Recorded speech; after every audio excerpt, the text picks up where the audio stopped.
professor Félix com vocês, e elaborei um roteiro de literatura com um resumo para bimestral com os principais assuntos que vocês devem dar uma atenção no estudo de vocês, tá bom? Se tiver algum barulho de latido no fundo, é porque eu estou em casa e eu tenho uma tropinha de uns 9 cachorros, então provavelmente vocês vão ouvir latido de algum deles, tá bom? Então vamos direto ao assunto, que eu sei que vocês não gostam de enrolação. Então vamos lá. Pessoal, para essa bimestral, um dos primeiros assuntos que nós trabalhamos nesse bimestre foi o teatro. Então, o que é primordial? Você saber que o teatro foi criado na Grécia, ali no século VI a.C., e a primeira demonstração de teatro surge com algumas festas direcionadas para Dionísio. Tá? Dionísio, que é o deus do vinho, do teatro e da fertilidade. Então, esses indivíduos faziam essas festas, né, celebravam o deus Dionísio nessas festas, e eles faziam ali a representação. E uma curiosidade é que o ator principal, ele interpretava o papel de Dionísio. E já falando de interpretar, 3 verbos que são muito importantes para o teatro são a interpretação, a encenação e a atuação. Tá ótimo?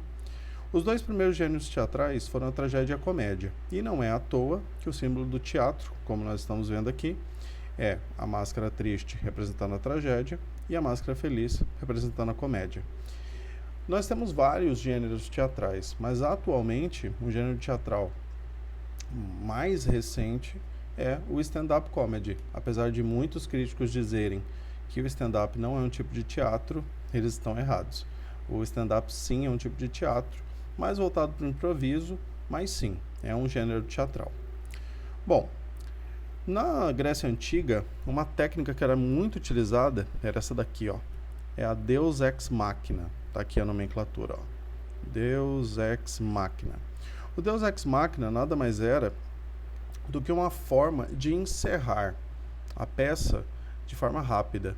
Esse termo é utilizado hoje quando um roteiro busca uma solução preguiçosa para resolver o roteiro. E como que funcionava? Um ator vinha vestido de Deus e ele era içado como se fosse um Deus descendo dos céus para resolver o que seja uma briga ou que seja alguma solução que precisasse ser dada, era dada por esse Deus. Então, do latim, Deus ex machina, Deus em uma máquina, tá bom? Na pré-história, nós tivemos alguns tipos de teatro, tá? Mas, professor, o teatro surgiu na Grécia, mas na pré-história, galera, através dos estudos que nós historiadores temos, nós chegamos à conclusão de que os indivíduos daquela época caçavam, né, para sobreviver, e eles imitavam o movimento de animais para que eles não fossem percebidos de forma tão fácil pela caça que eles estavam buscando. E depois, com esses movimentos, eles conseguiam caçar de forma mais efetiva. E depois, quando eles contavam essas caçadas para os outros indivíduos da tribo, eles faziam como a gente faz hoje, e principalmente nós brasileiros, que falamos com a mão e com o corpo. Então, eles encenavam essa caça contando para os outros indivíduos. Então, aí nós já temos um proto-teatro, né? um começo de teatro, mas a gente vai considerar o teatro a partir da Grécia. Bom, um outro ponto que a gente trabalhou no bimestre foi sobre Gil Vicente. Gil Vicente, ele é considerado o pai do teatro português e ele trabalha no gênero épico, tá?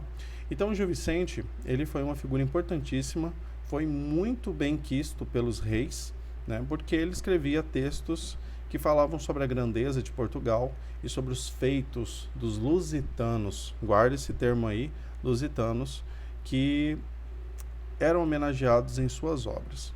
Bom, aí tem um pouquinho aqui sobre a biografia dele e também nós vamos falar sobre o Alto da Visitação, tá? Que é o Monólogo do Vaqueiro, que são algumas obras dele. Mas o que a gente vai falar principalmente é sobre o Alto da Lusitânia, principalmente sobre a parte Todo o Mundo e Ninguém, que é um texto onde ele vai fazer uma crítica muito forte à sociedade portuguesa, sobre as pessoas e sobre falhas de caráter que essas pessoas tinham. Só que Gil Vicente, ele tinha um humor muito afiado, uma crítica social muito afiada, mas ele sabia trabalhar isso de forma a não ofender, principalmente a coroa, até porque ele não era louco. Então, em Todo Mundo e Ninguém, ele vai fazer algumas críticas sobre as pessoas, sobre a miséria que algumas pessoas passam. No caso, ninguém vai interpretar as pessoas de menor poder aquisitivo e todo mundo vai interpretar as pessoas da nobreza, as pessoas do clero, as pessoas que têm mais poder aquisitivo. Então, nesse diálogo, a gente vai ter Dinato e Beelzebub, que são dois demônios, que estão ali escutando o que as pessoas estão conversando, todo mundo e ninguém. E ele vai fazendo essas comparações. Esse texto está na íntegra, no material que eu passei para vocês.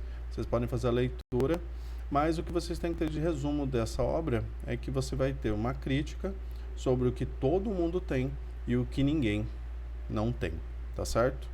E para fechar, a gente vai falar sobre o mestre Ariano Suassuna, que é um autor nordestino que vai falar sobre o Nordeste de forma primorosa, e conversem muito com o Gil Vicente, porque ele vai escrever uma peça que também é um auto. O auto nada mais é do que um texto curto, uma narrativa bem curta, escrita em formato de teatro, né? Então a gente vai ter as falas dos personagens e toda essa ambientação. E o Ariano Suassuna, ele conversa com o Gil Vicente porque ele retoma um gênero textual que não era muito comum, né? A gente está falando aí de uma obra de 1955. Então, Ariano Suassuna traz essa peça que é do clássico português e adapta para a realidade nordestina. Ariano Suassuna faz parte do movimento marmorial, que é um movimento que vai trazer as raízes nordestinas e a riqueza do povo do Nordeste para a literatura, para o teatro, para a pintura, para a estilogravura e várias outras expressões de arte. Tá ótimo? Então lembrem bem esse nome, Ariano Suassuna, no Alto da Compadecida, que tem a sua obra literária em formato de teatro, já que é um auto, e também foi adaptada para o cinema.